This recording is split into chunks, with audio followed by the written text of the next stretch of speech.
Heading डालेंगे students. आज हम लोग करने वाले हैं expression for electric field intensity due to a short electric dipole on axial line. आप देख सकते हो मैंने एक इलेक्ट्रिक डायपोल आप लोगों के सामने ड्रॉ किया है जिसमें एक नेगेटिव और एक पॉजिटिव चार्ज है। पॉइंट पी जो कि एक्सियल पॉइंट है डायपोल एक्सिस के अलोंग, यहाँ पर हम इलेक्ट्रिक फील्ड इंटेंसिटी निकालेंगे जिसका डिस्टेंस मैंने आर एज्यूम कर लिया है। तो डेरिवेशन करने के लिए हम 3 सिंपल स्टेप्स फॉलो करेंगे जिसमें हम लोगों को पहले बेसिक फॉर्मूला यूज करना पड़ेगा कि magnitude of electric field at distance r is k q upon r square. फिर हम दोनों चार्जेस माइनस क्यू और प्लस क्यू की वजह से फील्ड की इंटेंसिटी निकालेंगे। कैसे समझो, तो इसके लिए हम पहला स्टेप यूज कर रहे हैं जिसमें हम पॉइंट पी पर दोनों चार्जेस का इलेक्ट्रिक फील्ड निकालूंगी मैं इसी फॉर्मूले की हेल्प से। तो पहले मैंने माइनस क्यू चार्ज ले लिया और एक ये plus Q charge. Minus Q charge से डिस्टेंस आर प्लस ए होगा, यहां तक आप ज्योमेट्री से देख सकते हो। प्लस क्यू से कितना बन रहा है बेटा, r minus a. P point पर इलेक्ट्रिक फील्ड क्या होगा, अगर हम प्लस क्यू चार्ज लिखें तो इसमें चार्ज प्लस क्यू होगा और फॉर्मूला क्या आ जाएगा बेटा, आर माइनस ए का होल स्क्वायर। इसी तरीके से सेम फॉर्मूले में हम माइनस क्यू चार्ज से देखेंगे तो आर प्लस ए डिस्टेंस आ रही है, तो ये तुम्हारे पास सेकंड के बाद थर्ड इक्वेशन बन जाएगी जिसमें हम फर्स्ट इक्वेशन को यूज करते हुए चार्ज का मैग्नीट्यूड लेंगे और ये कितना आ गया आपके पास, आर प्लस ए का होल स्क्वायर। स्टेप 2 फॉलो करते हैं। स्टेप 2 के अंदर हमें क्या करना है, डायरेक्शन देखनी है। तो पॉजिटिव चार्ज से कहीं पर भी किसी भी पॉइंट पे इलेक्ट्रिक फील्ड की डायरेक्शन होती है outward away from the charge, और ये नेगेटिव चार्ज से कैसा होगा बेटा, इनवर्ड। अब ये आपका सेकंड स्टेप कंप्लीट हो गया, इनवर्ड। एक डायरेक्शन इनवर्ड आ गई और एक आउटवर्ड आ गई। स्टेप 3 अप्लाई करोगे जिसके अंदर हम लोग क्या फाइंड करेंगे स्टूडेंट्स, रिजल्टेंट। तो रिजल्टेंट के लिए फर्दर आपको 3 स्टेप्स फॉलो करने पड़ते हैं। सब स्टेप्स हैं वो कि जो हमने डायरेक्शंस देखी हैं, आप लोग बोर्ड पे देख रहे हो, तो उसमें आप डायरेक्शंस के लिए अगर देखोगे वो सेम डायरेक्शन में जाते हैं तो आप दोनों को ऐड कर दोगे। अगर वो अपोजिट डायरेक्शन में जाते हैं तो हम दोनों इलेक्ट्रिक फील्ड को सब्ट्रैक्ट कर देंगे। और अगर वो किसी एंगल पे वर्क करेंगे, यहाँ पर तो हमें दिख रहा है कि यही वाला स्टेप अप्लाई हो रहा है, तो एंगल के लिए मैंने आपको अलग से बना रखा है कि किस तरीके से बताते हैं हम, अंडर रूट ए square plus B square plus 2ab cos theta.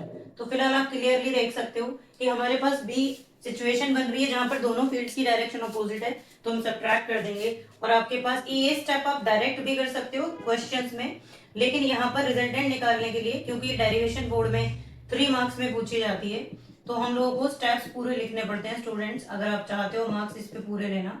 तो नेट इलेक्ट्रिक फील्ड में मैं माइनस करूंगी। अब इसमें भी एक पॉइंट समझ लो कि हम किससे किसको सब्ट्रैक्ट करेंगे। तो सब्ट्रैक्ट करने के लिए रूल होता है कि ग्रेटर से लेसर को सब्ट्रैक्ट करना है, ग्रेटर से लेसर को। देखो ओपोजिट होने का ये भी केस हो सकता है, और जो फिलहाल हमारे पास बना हुआ है वो ऐसे है। तो इन दोनों में ग्रेटर कौन होगा, इन दोनों में ग्रेटर कौन होगा, दोनों का न्यूमरेटर सेम है और डिनोमिनेटर में जिसकी वैल्यू ज्यादा होगी उसकी वैल्यू ओवरऑल कम आएगी। तो ये देख सकते हो डिनोमिनेटर बड़ा है तो ये हमारे पास छोटी वैल्यू होगी ई प्लस क्यू की। तो जब आप नेट निकालेंगे तो कितना आ जाएगा इलेक्ट्रिक फील्ड, मैं यहाँ पे लिख देती हूँ कितना आया बेटा, ई प्लस क्यू, और उससे हमने लेसर वैल्यू को सब्ट्रैक्ट कर दिया ई माइनस क्यू, क्योंकि इसका अभी मैंने बताया डिनोमिनेटर बड़ा है। तो यहाँ पर अब आप इसमें वैल्यू पुट करेंगे इक्वेशन 2 एंड 3 से, यूज 2 एंड 3। आप देख सकते हो के क्यू कॉमन आ रहा है तो कितना आ जाएगा, ई नेट आपके पास के क्यू को कॉमन ले लेंगे और ये हमारे पास क्या बचेगा बेटा, 1 अपॉन आर माइनस ए का whole square minus 1 upon are plus ए का होल स्क्वायर। फिजिक्स का रोल यहाँ पर खत्म हो चुका है, अब आप इसको नॉर्मली एलसीएम लेके सॉल्व कर सकते हो। वो आप देख सकते हो किस तरीके से हम इसका एलसीएम लेंगे, are minus A R plus ए का होल स्क्वायर, और यहाँ पर आपके पास फाइनली एलसीएम लेके जो ऊपर बनेगा वो मैं डायरेक्ट टर्म आपको लिख रही हूँ, स्क्वायर वाले टर्म्स कैंसिल हो जाएंगे और यहाँ पर क्या आ जाएगा स्टूडेंट्स 4ra। ये स्टेप आप डायरेक्ट यहाँ पे इनको न्यूमरेटर में ले जाके सॉल्व कर सकते हो। तो ये आपके पास क्या आ गया, मैं इसको रीअरेंज कर रही हूँ। देखो क्या मैं इसको ऐसे लिख सकती हूँ स्टूडेंट, 2qa इंटू 2r, और डिनोमिनेटर में देखो ए स्क्वायर माइनस बी स्क्वायर का होल स्क्वायर बन जाता है। आप लोगों को मैंने अलग से बताया हुआ है इस टर्म के बारे में, ये टर्म इलेक्ट्रिक डायपोल मोमेंट को रिप्रेजेंट करती है जो किसी भी डायपोल फील्ड को कैलकुलेट कर सकते हैं हम इसकी हेल्प से। ये वैल्यू यहाँ पुट करेंगे तो आपके पास एक्सियल लाइन पे इलेक्ट्रिक फील्ड आएगा, कितना आ गया बेटा, k p into 2r upon r square minus a square का होल स्क्वायर। तो ये नेट इलेक्ट्रिक फील्ड आ जाता है एक डायपोल की वजह से, लेकिन ये डायपोल नॉर्मल होगा। नॉर्मल डायपोल भी क्वेश्चंस में आपसे पूछा जाता है। नॉर्मल डायपोल के क्वेश्चंस आप लोगों से 20% ही पूछे जाते हैं, 80% हम लोगों से पूछा जाता है बेटा शॉर्ट डायपोल या very short dipole. Short dipole का केस क्या होगा, ये मैंने अलग से आप लोगों के लिए इसमें वीडियो बना रखी है कि शॉर्ट डायपोल के केस में जो ये लेंथ होता है डायपोल का, ये बहुत ही छोटा होता है। ऐसे समझ लो कि जैसे ये हमारे पास डायपोल का लेंथ है, ये है, ये डायपोल है, ये डायपोल का लेंथ है, ऐसे समझ लो। और जो पॉइंट है वो इतने डिस्टेंस पे लाई कर रहा है, इतना दूर, तो ये शॉर्ट डायपोल का केस बन जाता है। और यहाँ पर हम ये जो डिस्टेंस डायपोल का लेंथ होता है इसको नेग्लेक्ट कर देते हैं अगर आर बहुत बड़ा होता है। तो उससे आप देख सकते हो डिनोमिनेटर में क्या चेंजेस आ रहे हैं स्टूडेंट्स।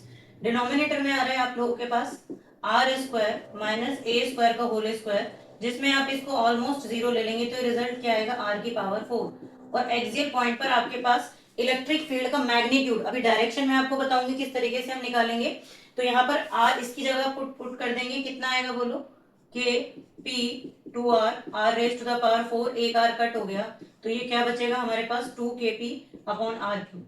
ये बहुत ही इंपॉर्टेंट रिजल्ट आ गया। अब इसका डायरेक्शन देखो, डायरेक्शन में बेसिक रूल फॉलो करेंगे कि वेक्टर्स में जिसका मैग्नीट्यूड डोमिनेट करेगा उसकी डायरेक्शन डोमिनेट करेगी। तो आप देख रहे हो यहाँ पर जो प्लस क्यू चार्ज है उसका मैग्नीट्यूड डोमिनेट कर रहा है, तो ये ग्रेटर होगा और ये कौन होगा, लेसर, ये वाला। तो अब आपके पास जो डोमिनेट करेगा एक्सियल पॉइंट का इलेक्ट्रिक फील्ड हो गया, आ गया बेटा